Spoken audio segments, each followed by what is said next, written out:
I'm Henry Golding. I play Snake Eyes in Snake Eyes the movie.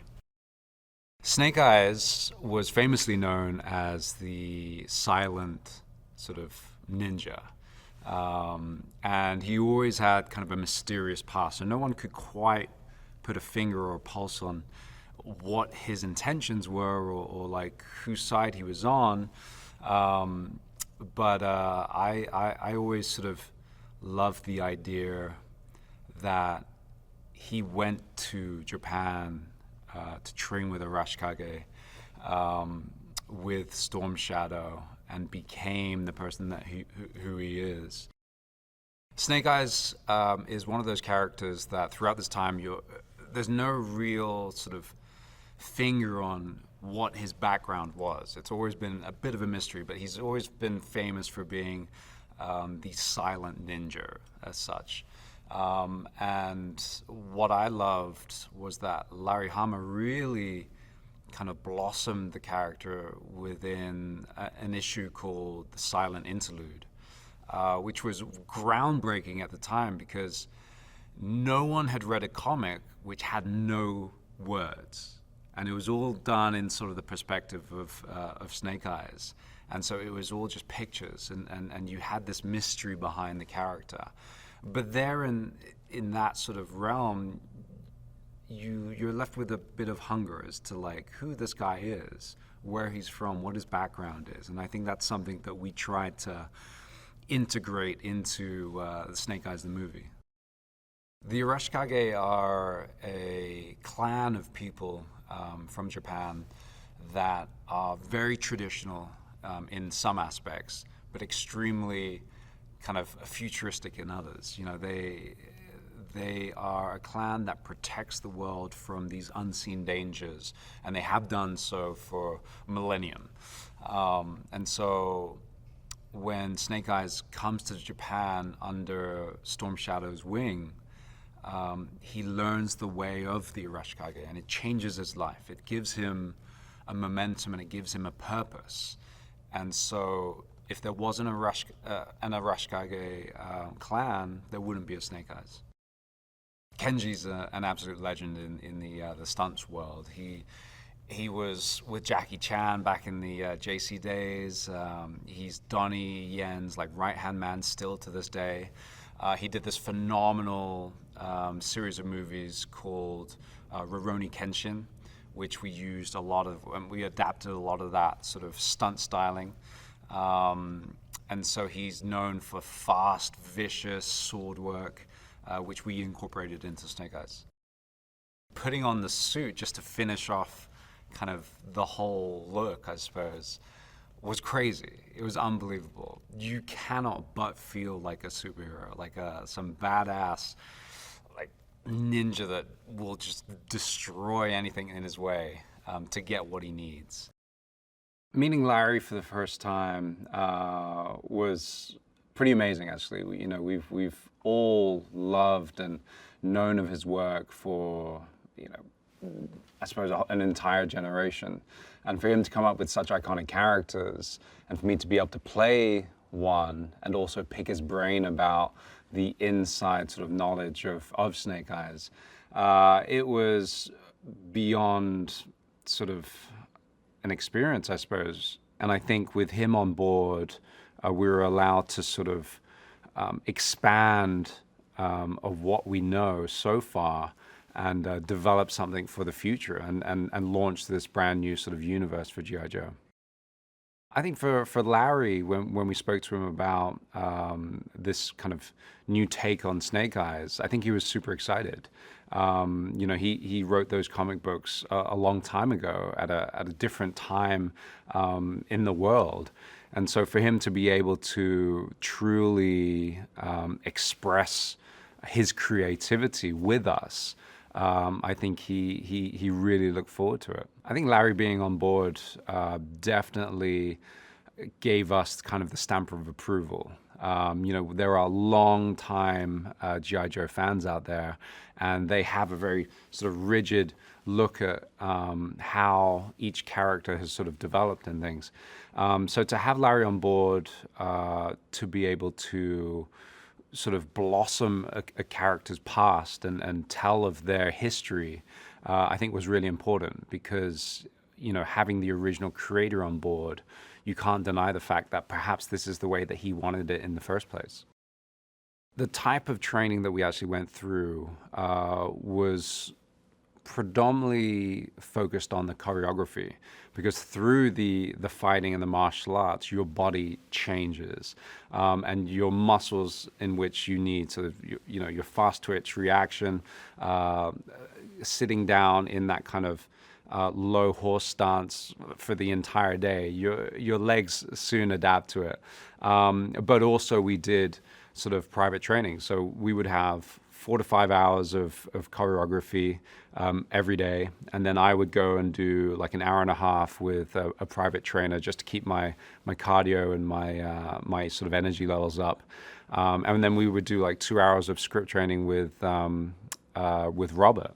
So that was our day for pretty much a month and a half to 2 months. I think through the training, we all realized a lot about ourselves. We knew, or through sort of Kenji and the stunt team's guidance, that we could do every single thing that was thrown at us. And so in the beginning, where it would take like a whole day to learn a choreography, it would take about 30 minutes by the end of the production to sort of like relearn and absolutely sort of execute a sequence flawlessly. So we became a very well-oiled machine. And I think not only is it physical, but it's a mental task to be able to, it's like a dance. You got to remember your muscle sort of motion. And so, yeah, by the end of it, we really became kind of very much in tune. The gifting of morning light. On that morning that we filmed that sequence, I think was a very special moment. We were sort of in a beautiful Japanese garden. It was myself and Andrew Koji, and it's the moment where Tommy really sort of welcomes Snake Eyes into the Arashikage, and in doing so symbolically, gave one of the most sort of sought after antiques / deadly weapons, which is morning light. And so for us, I think it was quite emotional, and seeing that moving forward, that Snake Eyes will always have this weapon with him, and it's it becomes almost like a symbiosis. There's no Snake Eyes without morning light now. I'd been really lucky. I had traveled to Japan a tremendous amount. My wife used to live in Tokyo, and so, but arriving with an entire crew and sort of now a family, we get to explore it together. And some of the locations that we filmed at were just amazing. And the Japanese government really worked closely with us to allow us to film in 1,000-year-old temples, and Himeji Castle being one of the greatest locations.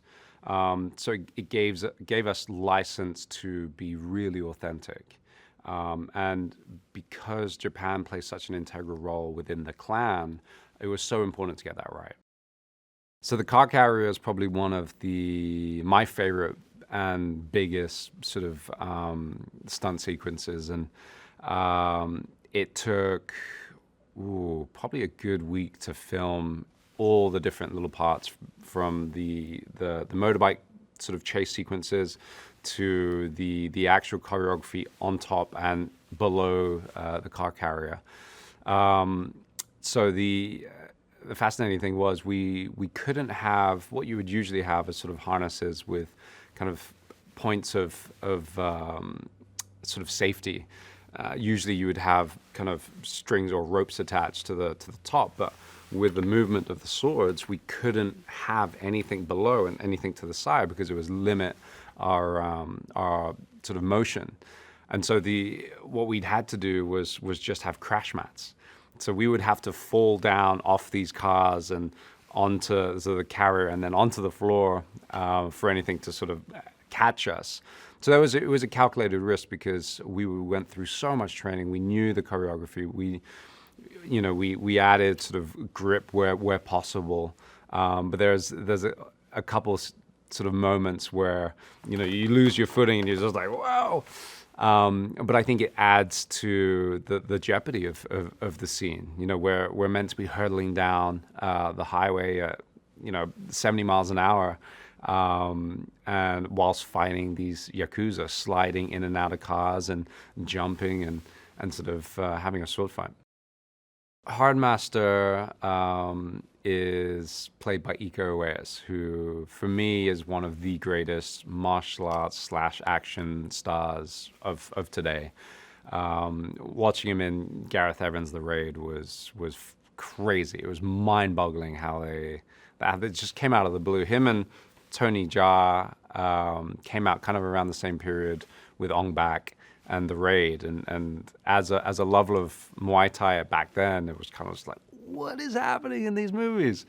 And of course, Iko specializes in Silat, which is very traditional to Indonesia. And so me being Malaysian and him sort of Indonesian, we had this sort of camaraderie and brotherhood. And I speak very broken Bahasa Melayu, which is very similar to Bahasa Indo. And so, yeah, Iko's like a brother to me. But his relationship, Hardmaster and Snake Eyes, is a contentious one. He really doesn't believe Snake Eyes to be deserved of being in the Arashikage. And so puts him through his paces in one of the big challenges that we see.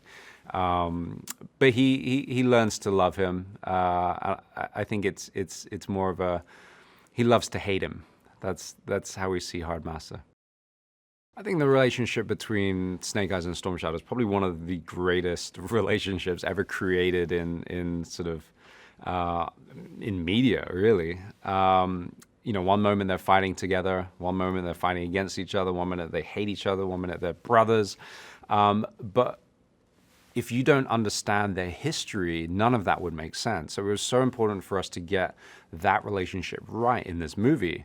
And that essentially is the meaning of the origin. Not only is it telling sort of Snake Eyes' past history and motivations, but it's also allowing us a peek into why that relationship is so strong and why it's lasted all of these years so contentiously. And working with Andrew is phenomenal. He's such an inspiration, especially within the AAPI community. But I think the power of the talent that was on that screen, including Andrew's, really shone through. And so being able to work with him was a gift. And he's been a martial artist since he was like 12 years old or something. So he's a dab hand at throwing a few kicks. And so he had the right ferocity for Storm Shadow, because we see him sort of switching through the movie, and we see him leading from Tommy to Storm Shadow. Akiko is one of the new characters that are being introduced to the story, and she's played by Haruka Abe, and she's amazing. She picked up sort of the staff combat flawlessly, and she's so coordinated, and like her fighting skills are amazing. But the relationship between Akiko and Snake Eyes is an interesting one. In the beginning, she's very wary of this stranger being welcomed into her clan, and she's so protective over Tommy and the rest of the Arashikage that she suspects Snake Eyes of something. But through the story, we see that she starts understanding Snake Eyes for who he is, and he has a very similar story to hers, sort of that kind of adopted sister/brother aspect, and how she was also an orphan and on her own and taken in within this family. So she sees Snake Eyes trying to do the same. So somewhere down the line, she starts trusting him. Is that trust sort of misled, or is it sort of, well endowed in that sense? We find out. But Akiko is probably one of the strongest characters within the Snake Eyes movie for sure. We have Scarlett come in and it's interesting. The Arashikage and the Joes have been working together for quite a long time, and so we're introduced to Scarlett via sort of intel that is coming from the GI Joes via Scarlett, and so she works as an operator and as a sort of a spokesman for the Joes. And Samara brought so much to Scarlett, and just seeing her within that sort of iconic red hair and the fight scenes that she does. There's like an amazing one within this sort of like bathroom kind of scene, but she's such a live wire, and she's got this great kind of Aussie sense of humor, which not a lot of people get, but like being sort of a Brit, we bounce off each other quite well. But I think there's so much more to tell about Scarlett. We only see kind of the tip of the iceberg of her involvement with the G.I. Joes, but enough to sort of understand that there's a relationship between Scarlett and Baroness that we need to see develop. We know that there's a history, and there's sort of there's an inkling of like there's definitely more. So we leave a lot of unanswered questions in this film because of the sole reason we want to concentrate on Snake Eyes for now and blossom every character afterwards. Úrsula Corberó plays Baroness, and I don't think I could see anyone else play that character because she is so funny. She's like one of the funny, weirdest human beings that we had the pleasure of working with. She's got such great character, and what she brings to Baroness, I think, is brilliant, because Baroness is one of those characters that, yes, she works for Corberó, but at the end of the day, she has sort of this sense of self-preservation. So in situations where she needs to sort of walk the line or kind of align herself with the winning side, she would do that and sacrifice whatever it is. Hey there, here's today's daily fact. Now, the matrix code comes from sushi. That's right. Those complex looking green digits scrolling down the screen in the matrix may look like mysterious code, but in fact they were symbols from a sushi cookbook scanned by the movie's production designer. Now click here below to subscribe for more great content, or on the side for another video.